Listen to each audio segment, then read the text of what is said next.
Welcome to BuzzBooster.tv. I'm Shahar. And I'm Nash. We're a mother-daughter team. And we're committed to show you the best ways to sell more. And get more buzz. Hi. Hey! On today's show, we're going to talk about Mechanical Turk, Twitter for Business, and we're going to invite you for a cup of tea. I love tea. Yeah. That's cool. You know, we want to start today talking about something that I heard from Don Kennedy in one of his newsletters, something, and really that rang a chord here. Yeah. Yes. Well, he mentioned that you can never outperform the belief system of the group you are in. And think about how important this is. So I want you to explain what you mean by that. Well, for example, if you have people around you right now telling you there's a bad recession out there, that you can never charge more than you're charging now, you cannot do business because there's not enough business, or the money has disappeared, guess what? That's exactly the kind of results you're going to get. Not only that, you have to check your own belief system and think about if there is not a disconnection between your goals, what you're trying to get, and what you're really thinking you should get. Yeah. And you have a story about a friend of ours. Yeah, I do. That did exactly that. This is a guy that is very creative, full of ideas, and he's always trying to put his ideas moving forward and make a lot of money. But what happened? Well, that's just it. He's always thinking, okay, what's the next big idea that I'm gonna have so that we can be rich and retire and whatever, live in the Bahamas or whatever it is. So one day we're sitting having dinner with him, and we're having this conversation about this cool new idea that he had, and he stops and he's mad at something. Yeah. And he goes, "Oh, those rich people, they don't deserve it." Yeah. Or something like that. Whatever he said, I don't remember exactly, but the moment I heard that, and I think you and me, we did the same thing. It's like, wait a minute. We almost jumped at his throat. That's what happened. We were so mad because we were telling him, how can you expect to make a lot of money if deep inside your mind you think that deserve it. Rich people doesn't deserve what they are getting? So really be careful with the belief system that you have, and be careful who you hang out with. If you want to fly like an eagle, don't swim with the ducks. Exactly. The tool for this week is Mechanical Turk. It's serviced by Amazon, mturk.com, go there, you'll find it.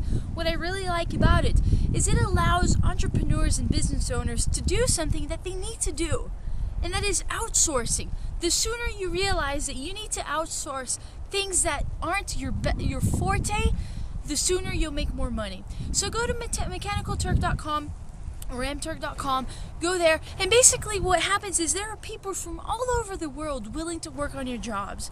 You're going to get your job done at a super fast speed and at a very low cost. Essentially, let's say I have an audio that needs to be transcribed. I put it on there, and people from all over the world will do just a little bit of that audio. So one person might translate 1 minute, the other person might translate another minute, and another minute, and another minute. So you have perhaps 10 people working in transcribing that audio, but they'll all be doing it from all over the place, and it'll be done super quick because, hey, to translate 1 minute or to transcribe 1 minute of audio, how long can that take you? Maybe 3 minutes. So your audio gets done super quickly. You pay just a little amount, and you get it outsourced because it's nonsense to do such things as transcribing an audio when you can send it to somewhere else to get it done. So go check it out, mturk.com.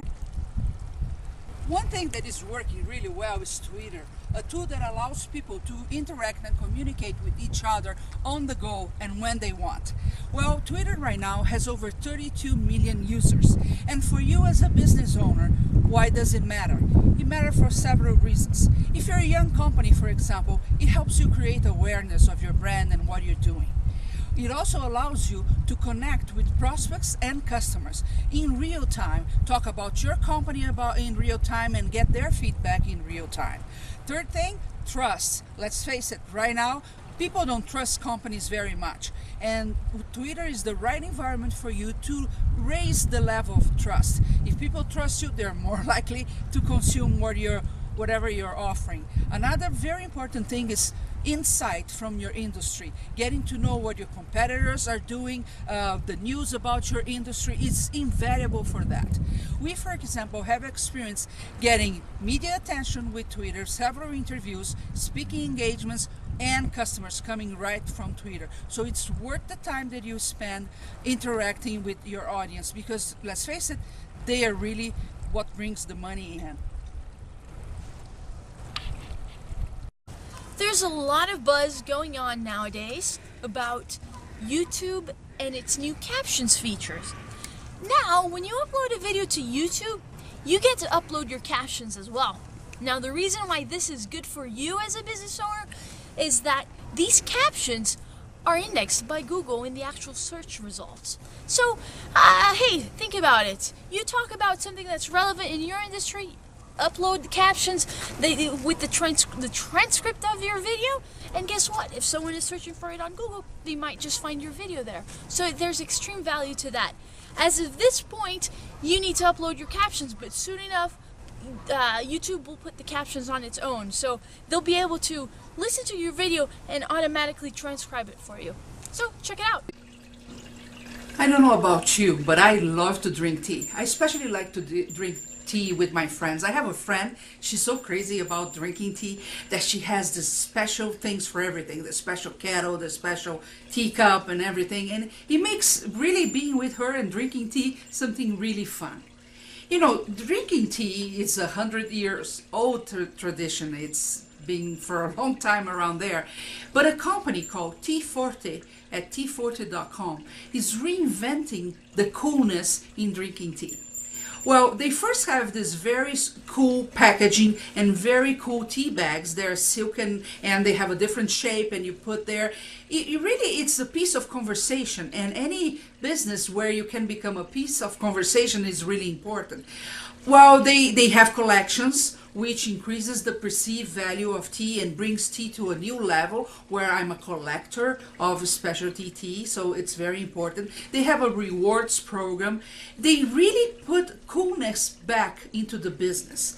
And the reason I'm talking to you about this business is exactly this. How can you put coolness back to your business? How can you reinvent the way things are done in your business, and how can you become a piece of conversation for your products or your services?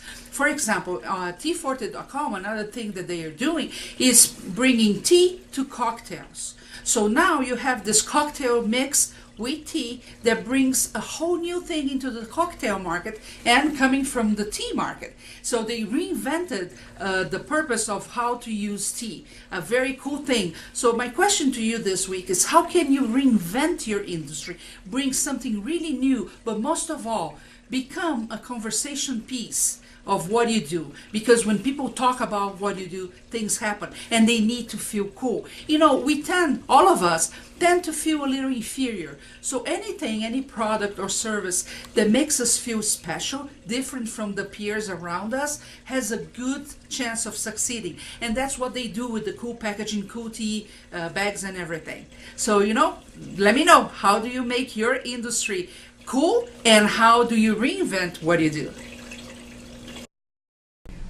I'm here at IHOP today, and it got me thinking. Did you ever think about their name, IHOP? It really stands for International House of Pancakes. Now, this is a mistake that businesses do often. When you're thinking of a name for your business, don't think of limiting names, meaning when they started this business, perhaps they thought that all they would sell would be pancakes. But guess what? They sell a lot more than that. And so now they need to refer to themselves as IHOP instead of International House of Pancakes. The same thing happens with KFC. They have more than fried chicken. In fact, now they have grilled chicken even.